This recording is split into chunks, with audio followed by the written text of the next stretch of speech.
नमस्कार दोस्तों, the new लेशन के यूट्यूब चैनल में आप सभी का स्वागत है। मेरा नाम है संतोष कुमार। हाल ही में रशियन फॉरेन मिनिस्टर ने Russia, India, China trilateral foreign ministers meeting को होल्ड किया है और ये पहला मौका है जब भारत के विदेश मंत्री एस जयशंकर चाइना के विदेश मंत्री के साथ वीडियो कॉन्फ्रेंसिंग के थ्रू मीटिंग किए हैं। तो जो हमारा आज का टॉपिक है वो Russia's role in India China है। तो RIC फोरम है क्या?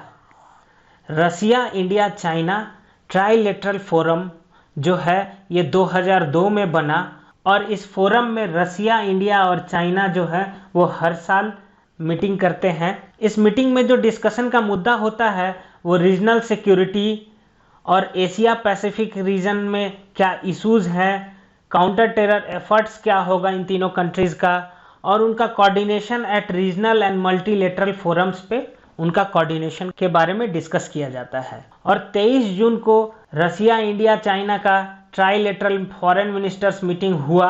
ये मीटिंग जो है ये मार्च के महीने में ही होना था, लेकिन कोरोना के वजह से ये पोस्टपोन्ड हो गया और ये मीटिंग फाइनली वीडियो कॉन्फ्रेंसिंग के थ्रू कराया गया। इस नाजुक समय में जबकि सभी आशा कर रहे थे कि इंडिया इस मीटिंग को बाइकआउट कर देगा, लेकिन भारत सरकार ने तय किया कि भारत जो है वो RIC ट्राइलेटरल मीटिंग को अटेंड करेगा। और उसके अगले दिन हमारे defence minister Rajnath Singh 75th victory day parade में आमंत्रण पे मॉस्को गए। ये जो विक्ट्री डे परेड है वो सेकेंड वर्ल्ड वार में मित्र देशों के विजय की याद में मनाया जाता है और इस विक्ट्री डे परेड में हमारी तीनों सेनाओं की एक टुकड़ी ने हिस्सा लिया। इसमें 19 देशों की सेनाओं को निमंत्रण मिला था, साथ ही साथ चाइना को भी इस विक्ट्री डे परेड के लिए आमंत्रित किया गया था। तो RIC जो है उसका अगर हम सिग्निफिकेंस देखें तो ये 3 लार्जेस्ट यूरेशियन कंट्रीज का एक ग्रुपिंग है, इसलिए ये काफ़ी महत्वपूर्ण हो जाता है। अभी जो है बहुत सारे मुद्दों के कारण RIC का जो इम्पोर्टेंस है वो साल दर साल घटता ही जा रहा है। जैसे भारत जो है क्वाड ग्रुप का हिस्सा हुआ है, जिससे रसिया को और चाइना दोनों को आपत्ति है। क्वाड जो है वो भारत, जापान, अमेरिका और ऑस्ट्रेलिया का एक ग्रुपिंग है जो कि इंडो पैसिफिक रीजन के लिए है। तो ये RIC फोरम जो है ये अभी ज़्यादा महत्वपूर्ण क्यों हो रहा है? तो इसमें अगर हम रसिया और चाइना का रिलेशनशिप को देखें, रसिया और इंडिया के रिलेशनशिप को एनालाइज करें तो हमें बातें जो है वो ज़्यादा क्लियर होंगी। ये वाइडली नोन है कि रसिया और चाइना का रिलेशनशिप जो है पिछले कई सालों से धीरे धीरे प्रोग्रेस की ओर है और हाल ही में जो अमेरिका का रिस्पांस जो कोरोना वायरस आउटब्रेक को लेकर जो है वो चाइना के खिलाफ है और ये भी एक बहुत ही महत्वपूर्ण कारण है रसिया और चाइना को एक दूसरे से नज़दीकी बढ़ाने का। भारत का ये सोचना है कि वेस्टर्न कंट्रीज और ख़ास करके US का जो रवैया है मॉस्को और बीजिंग के लिए, मतलब चाइना और रसिया के लिए, वो बहुत बड़ा कारण है इन दोनों देशों को और नज़दीक लाने का। अगर रसिया और चाइना के रिलेशनशिप पे हम गौर करें तो हम देखेंगे कि चाइना जो है वो रसिया का बिगेस्ट ट्रेडिंग पार्टनर है, लार्जेस्ट इन्वेस्टर है रसिया में चाइना।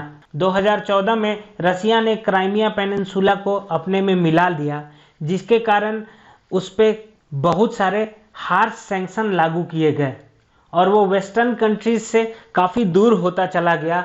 इस कारण से चाइना से उसकी नज़दीकी जो है वो बढ़ती गई। ऑयल प्राइसेस के कोलैप्स होने के बाद रसिया का डिपेंडेंसी जो है वो कंजम्पशन के लिए चाइना पर और बढ़ता ही चला गया।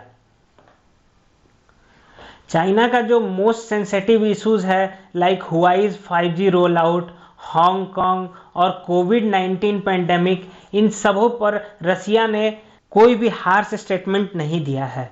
हालांकि चाइना जो है वो अभी तक क्राइमिया पेनिनसुला को रसिया का पार्ट नहीं मानता है।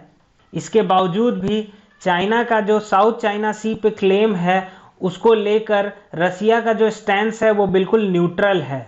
तो इन सब पॉइंट से ये साफ हो जाता है कि रसिया और चाइना की जो नज़दीकियां हैं वो साल दर साल करके बढ़ती ही जा रही हैं। लेकिन अगर हम भारत और रसिया के बारे में बात करें, उनके स्ट्रेटेजिक पार्टनरशिप के बारे में बात करें तो भारत और रसिया का जो सबसे बड़ा स्ट्रॉन्ग पिलर है स्ट्रेटेजिक पार्टनरशिप का वो हमारा डिफेंस है।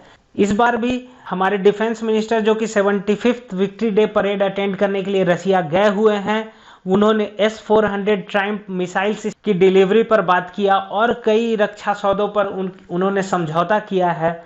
हालांकि पीपुल्स डेली चाइनीज़ अखबार के अनुसार हम देखें तो उसने लिखा है कि अगर रूस जो है वो भारत और चीन के बीच रिश्तों में सुधार करना चाहता है तो इस समय भारत को हथियार मुहैया कराना ठीक नहीं होगा।